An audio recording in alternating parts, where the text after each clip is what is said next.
Criticism which some viewers may find disturbing.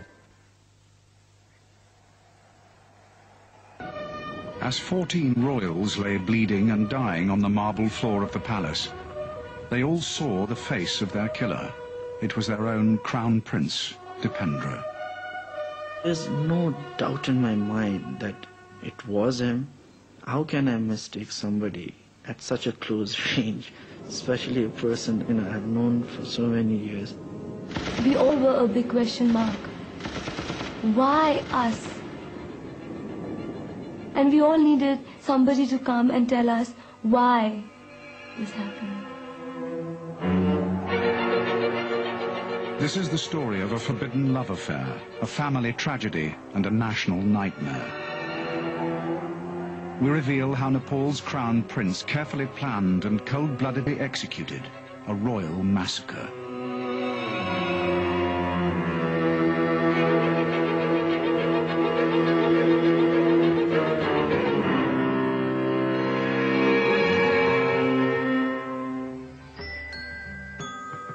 The boy who would grow up to kill his family was born in 1971 into the medieval-style court of one of the last absolute monarchies on earth. It was the grandest rice-feeding ceremony I've ever seen. He was the loveliest little child ever. He was so cute. The little boy's father, Birendra, was devoted to his son, and Dipendra could do no wrong in the eyes of those around him. Nepalese are very aware that this is the next king. And so just about everybody, I suppose, gave him that much more respect ever since he was tiny. In 1975, the 3-year-old Dipendra watched as the world's royalty gathered to pay their respects to his parents upon their coronation. His father, the king, was revered by his subjects as one of Lord Vishnu's incarnations. And Dipendra would grow up knowing that in turn, he too was destined to become a demigod. His parents were keen for the army to play a part in their son's upbringing. I remember seeing during his father's coronation, he was in full military gear, and he gave his father a very sharp salute. That was the Crown Prince. That was the future of Crown Prince. It was very militaristic.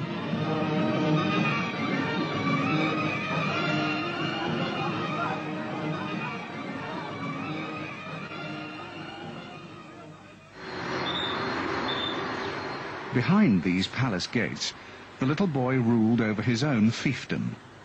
Even his father's top army brass would prove no match for the Crown Prince's strong will. The top of the pond was very slippery, you see, and the Crown Prince started running. And I was afraid that, he might slip and go into the water, you see. So I requested him, Your Royal Highness, don't do it, because you might fall down. But he didn't listen to me. So I said, no, you can't do that, you see. Then he got very annoyed.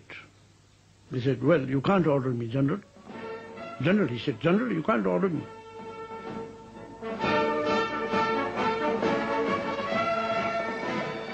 The young prince had to be taught that with power came obligation and self-restraint. I used to say that the Crown Prince had inherited the best of both parents. King Birendra was a very wise person. He wasn't clever, clever.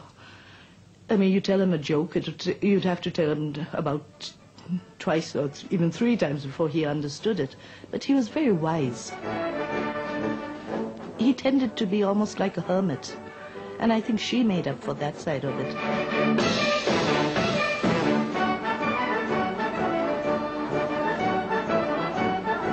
She's the one who arranged all the social events, and she's the one who arranged parties.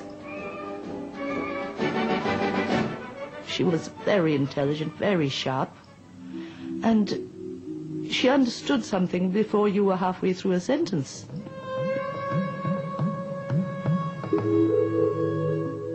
Queen Aishwarya was strong-willed, and she also was very tradition-bound and was not above using pressures of her position to try and get family members to do things the way she wanted them. The would-be demigod had inherited many of the Queen's qualities. These similarities would bring mother and son into conflict throughout their lives. On his 8th birthday, at an age when most boys would be playing with toy guns, Dipendra was given a real pistol. All the king's sons, from their childhood, they were sent to a teacher who could teach them the art of war. So art of war comprises, learning of all the weapons. He was exceptionally good shot. To tell you frankly, he knew more about weapons than me. I am an army man. He talked about guns all the time. That was his favorite topic. I heard him talking with his own generation, and usually the topic would be about guns.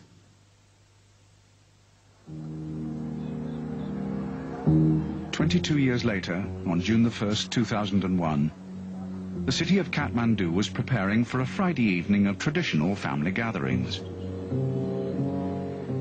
2 days earlier, Crown Prince Dipendra checked how many of his relatives would be attending the royal family's get-together. I was asked, are you coming or not? Which means it was important to know whether I was going or not. And that I can only think of as he wanted to know how many people would be in the room. The king had placed his son, the Crown Prince, in charge of security, and from the outside, the royal palace seemed well protected against surprise attack, with military police guarding its perimeter. However, each Friday, as Dipendra knew, the king's bodyguards were dismissed so the family could relax in private. I could see His Royal Highness Crown Prince Dipendra. He was playing billiard all by himself. His Royal Highness was very kind to ask me if I would like to have something to drink. And I said, well, I'd like to have a famous grouse Scotch whiskey, which was there. His Royal Highness poured me one, and he showed me his glass, which was half empty, and he said he was also having famous grouse. The gracious host began a billiard game with his brother-in-law. He did order on the walkie-talkie for some joints to be brought to him, and which was delivered by an orderly a few minutes later. And he smoked that in the billiard room itself. Actually, I got a little scared at that point of time because, I remember thinking, oh God, what if His Majesty walks into the room? The Crown Prince was well known for being able to handle drink and drugs, so his royal relatives were surprised when he appeared to lose control. I did comment to my sister. I said, I don't think he's drunk. Why is he giving the impression that he's drunk? Because he's banging into furniture and into people. And I have seen him genuinely drunk, but he never does that kind of thing. We thought it would be appropriate to take him up to his room. It would have been more embarrassing for His Majesty to come and see his son, the Crown Prince, passed out, essentially. I don't think he could have just casually disappeared from a gathering, not somebody as important as him. So he needed this excuse. So I think it was premeditated. Dipendra's telephone records show that the last person he spoke to was his lover, Devyani Rana, at 8:39 p.m.